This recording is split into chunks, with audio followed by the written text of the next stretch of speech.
त्यांना सगळ्यांना सांगा आणि बाहेर निघा. ठीक आहे.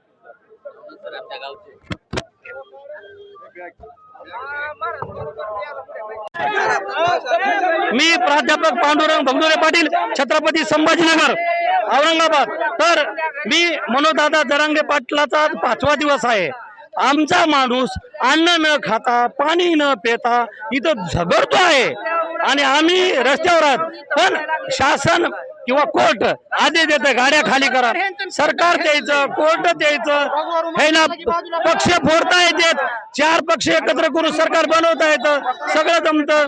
आणि म्हणून सरकारने आदेश द्यावे शासनाला की ओबीसी मधून GR करून द्यावं. एका घंट्यात मुंबई खाली होईल, 10 मिनिटात खाली. कारण का खेड्यापाड्यातले लोक इथं पाणी नाही, जेवण नाही, खाण्यासाठी आम्हाला काही नाही, ते घेऊन येतात गरीब बिचारे. आणि आम्ही जर शेतकऱ्यानं जर इथं धान्य नाही मुंबईला दिलं तर मुंबईकर काय खाणार? माती खाणार का ढेकळं खाणार? काय खाणार? सगळा माल आमचाच आहे. चांगला निवड दाखवा. नाही तोपर्यंत उपाशी राहायचं का? तोपर्यंत उपाशी कसं राहायचं? खाण्याचं हो का?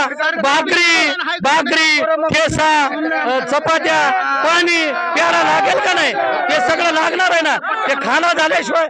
म्हणून कोर्टाला आमची हात जोडून विनंती आहे, कोर्टाने सरकारला आदेश द्यावे की कशासाठी ओबीसी मधून मराठ्याला आरक्षण देण्यासाठी कोर्टाने आदेश द्यावे. आम्ही 10 मिनिटांमध्ये मुंबई खाली करतो. आम्हाला खेळत नाही तर मुंबईला बाई फास देईल, पण आरक्षण घेतल्याशिवाय जात नाही माघारी. तुम्ही किती लावत ताकद करू नका. म्हणून माझे हात तुम्ही काम केलं भडकू नका.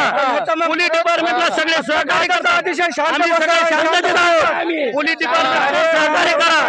आणि म्हणून आमचं रुमन बेकार आहे. मग अजून गावातून धोत्रे यायचे बाकी.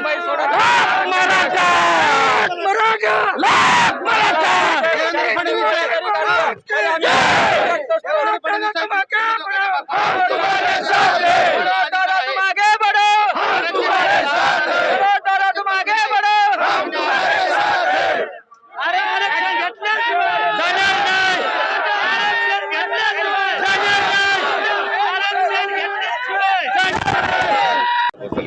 ठीक आहे. पूर्ण गाडी धरले जा इथे वर चढ. याच्यावर चल लोक बॅरिकेड वर चल.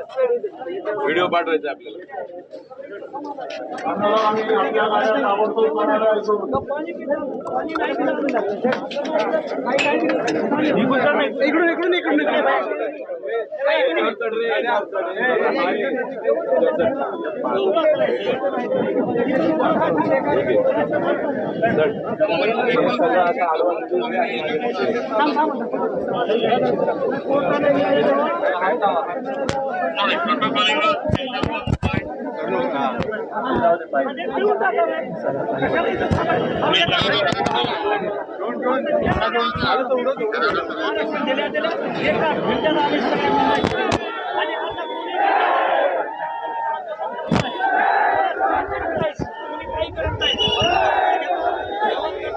अन्न